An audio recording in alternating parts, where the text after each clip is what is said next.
Emmanuel de Fontaigneux est élu au 13e siège et c'est Alain Quéla-Villéger qui prononce son discours de réception.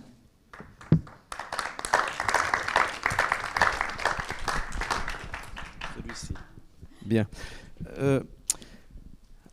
À Tahiti, où l'on s'attend volontiers à rencontrer Pierre Loti, vous n'y échappez pas avec moi, parce que près d'une cascade sauvage veille sa statue en jeune marin, il suffit, sur la route, y conduisant, de croiser une belle bâtisse nommée Saintonge, pour se demander ce que fait, près de Papeete, cette Saintonge de style colonial à belle balustrade blanche.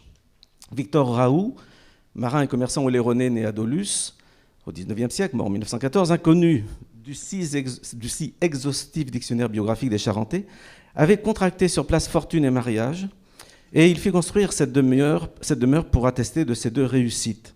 Cette image, cette anecdote, pour rappeler que la Saintonge, pour partie immatérielle, est volontiers vouée au grand large, à l'exotisme, ce que l'histoire de l'Hermione nous raconte aussi à sa façon, version nord-américaine cette fois. Or, c'est sans doute cette fragrance hauturière que vient nous apporter aujourd'hui la présence d'Emmanuel de Fontaigneux. Son itinéraire porte d'ailleurs sa part de pacifique, puisqu'il a fait son service militaire dans la marine à Nouméa. Ce que je vous explique. Fontaigneux n'est pas d'ici, c'est un immigré qui a été victime consentante de deux processus, la maritimisation et, j'ose le néologisme, la saintongisation. Il est en effet né loin de tout littoral, en Alsace, a quitté les bords du Rhin pour ceux de la Seine, le temps de brillantes études, l'ENS, l'Institut d'études politiques, une licence de lettres modernes, une maîtrise, un DEA d'histoire période Révolution française, une agrégation de sciences éco. Puis il s'est rapproché de la Loire, étape chez Léonard de Vinci au Clos Lucé. Et enfin, il a abordé le fleuve Charente. Cela s'est passé à Rochefort. Notre officier de marine de réserve est devenu en 1993 directeur du Centre international de la mer, qui avait été créé en 1985 dans l'ancienne corderie royale à Rochefort, vous le savez, et il est toujours ce brillant directeur.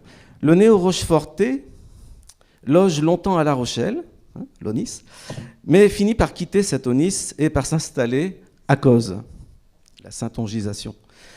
Le processus est donc, semble-t-il, achevé. Emmanuel de Fontaigneux est en quelque sorte passé du Riesling et du Sylvaner au terroir du Pinot et du Cognac. Notre homme est donc désormais atteint par le goût des églises romanes, par la lumière blanche de la côte, par la pureté poétique du Marais, par le charme de Rochefort. Ville rare, dit-il, je le cite, et je le cite encore, arsenal des réseaux peut-être, et le revendique non comme le symptôme d'une pathologie incurable, mais plutôt comme une identité nouvelle, choisie, et même, je le cite, comme une doctrine. C'est son mot.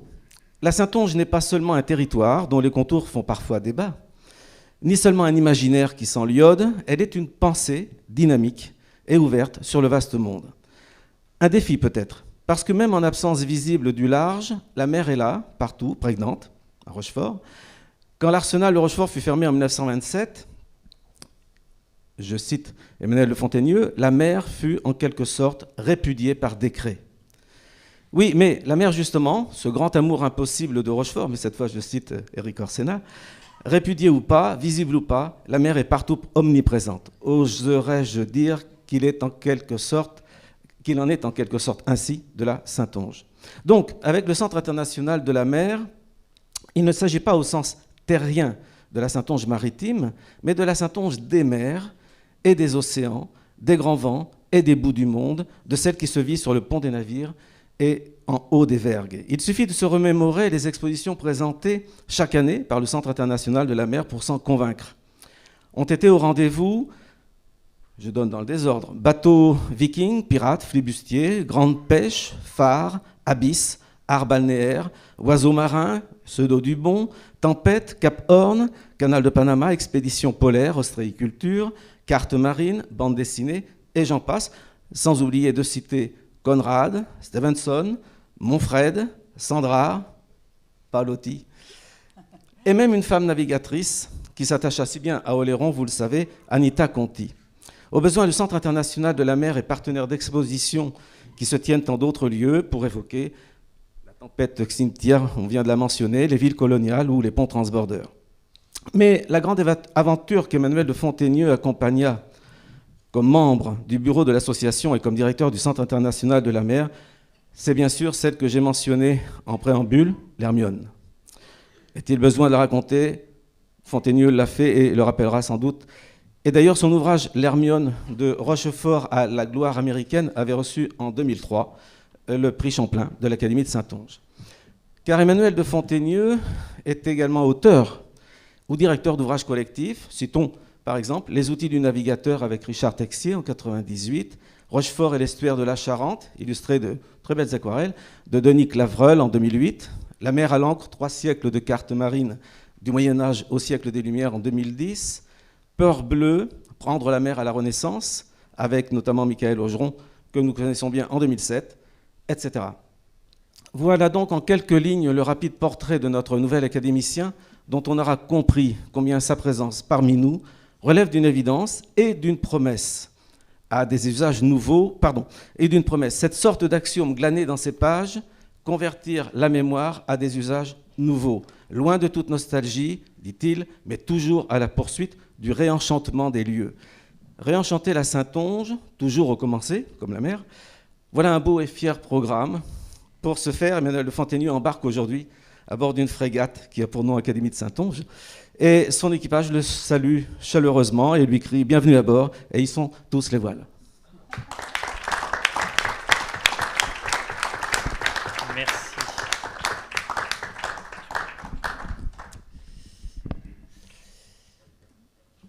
Alors, merci à Alain Calavillégier de s'être penché sur mon cas, d'avoir analysé mon itinéraire pour en tirer une trajectoire.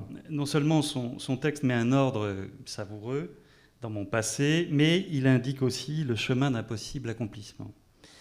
Donc, ayant évolué l'espace d'une vie, du Riesling au Pinot, je serai la victime d'une forme aiguë de saintongisation. Alors certes, je suis un parachuté. Mon patronyme est provençal. Fontaigneux, c'est un coin de Marseille aujourd'hui dans les quartiers nord. Mais voilà, les tribulations de la vie militaire de mes aïeux ont fixé mes origines directes en Alsace, qui est mon pays d'enfance et qui est aussi fait de sombres forêts et de moyennes montagnes, comme chacun sait. Mon père et ma mère y sont nés et j'ai fait pareil. Mais depuis longtemps, et avec bonheur, j'ai troqué le grès rose et la ligne bleue des Vosges pour les pertuis limoneux du littoral, les roselières vibrantes de la Charente, la clarté des ciels de Saintonge.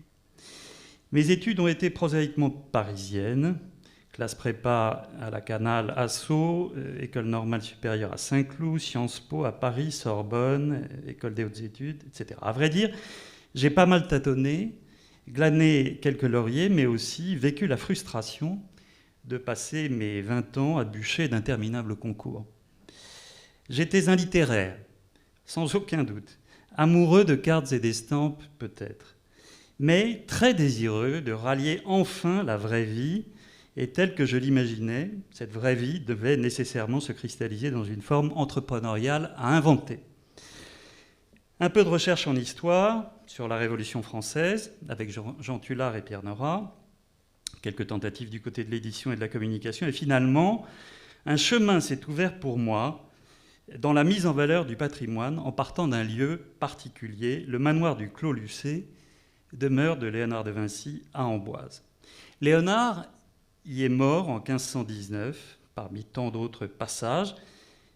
Au moment de mon intervention, il n'y avait pas le moindre original de Léonard de Vinci dans cette maison, mais qu'importe, ou plutôt tant mieux, car j'ai pu aider l'heureux propriétaire des lieux à inventer et positionner une offre attractive autour de Léonard de Vinci, ingénieur. J'ai pu scénariser un parcours, mettre en scène un contenu avec des mots et des images, quelques objets, les fameuses machines de Léonard de Vinci, et la fréquentation a décollé. Alors, fort de ce succès, nous avons développé une petite structure de conseil auprès des collectivités territoriales, dans un domaine alors nouveau, l'ingénierie culturelle. J'ai pu me frotter à quantité de châteaux, d'abbayes, d'événements, de lieux mémoriels, devenant un spécialiste acceptable du musée sans collection. Mais je voudrais évoquer ici une autre imprégnation, celle de mon service militaire, comme l'a dit Alain tout à l'heure. La chance m'a permis de partir en 1984 en Nouvelle-Calédonie comme aspirant de marine. Et cette période m'a transformé. Alors, est-ce que c'était la situation électrique produite dans l'île par le soulèvement indépendantiste kanak, c'était dans ces années-là, ou l'obstination ritualisée des marins qui aiguisent sans relâche leur capacité à repousser un ennemi qui ne vient jamais, ou tout simplement la beauté du Pacifique Sud. Enfin, quoi qu'il en soit, je me suis promis alors de revenir vers la mer si la vie m'en offrait la possibilité. Et le hasard fait bien les choses. Une annonce est passée un jour à ma portée. Corderie Royale cherche directeur, et j'ai pris la direction du Centre international de la mer, association loi 1901, dont le rôle est de diffuser l'idée maritime à partir de la Corderie Royale de Rochefort. Bon, heureusement, ma femme a accepté de me suivre dans cette aventure loin de Paris, et nos 3 enfants sont nés à Rochefort. Alors,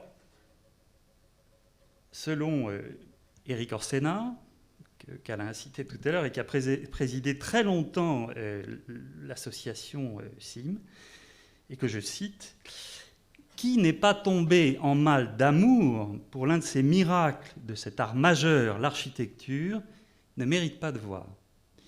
Depuis 30 ans, la corderie trône au milieu de ma vie. Alors, est-ce que c'est le mystère de sa flottaison, sa capacité à tutoyer le vide du marais, autorisant l'échappée mentale vers l'océan, ou même le quantum d'imaginaire qui subsiste dans l'ancien arsenal de Colbert, ce rêve d'ingénieur? Toujours est-il que l'interminable encablure de pierre blanche m'apaise, me parle, me ravit. Et quelle meilleure manière d'expliquer ce qu'était la vie d'un grand arsenal de marine au temps de la marine à voile que d'y reconstruire un grand navire chargé d'histoire face au public, l'Hermione. L'Hermione, cette cathédrale de bois et de chanvre, est une autre machine à transporter l'imagination. En tant que secrétaire de l'association Hermione Lafayette de 1993 à 2016, j'ai pu participer à cette entreprise, hors norme, de reconstruction de ce bateau, une entreprise faite d'amitié, de défis. Comment faire naviguer aujourd'hui un navire d'hier, voire de transgression en fait, à vouloir ainsi remonter le cours du temps. Le projet Hermione à Rochefort fut une utopie, une folle entreprise, mais pleine de sens. Et d'ailleurs, je cite assez volontiers le très joli mot d'un visiteur. Je cite, « L'Hermione, c'est un voyage, j'arrive pas à me relire, de chaîne dans la mémoire de la mer. » Voilà donc un symbole de départ et d'amarre largué. Après une escale rochelaise de quelques années, des responsabilités d'élu auprès des musées de La Rochelle, j'ai récemment choisi de me fixer dans le sud du département, à Cozes. Alors, cher Alain, l'idée d'un imaginaire saintongeais qui sentirait l'iode me convient parfaitement, une Saintonge des mers et des bouts du monde. Et si vous le permettez, je voudrais terminer avec ces 2 vers de Paul-Jean Toulet, qui est un formidable poète. « Le rêve de l'homme est semblable aux illusions de la mer. » Je vous remercie.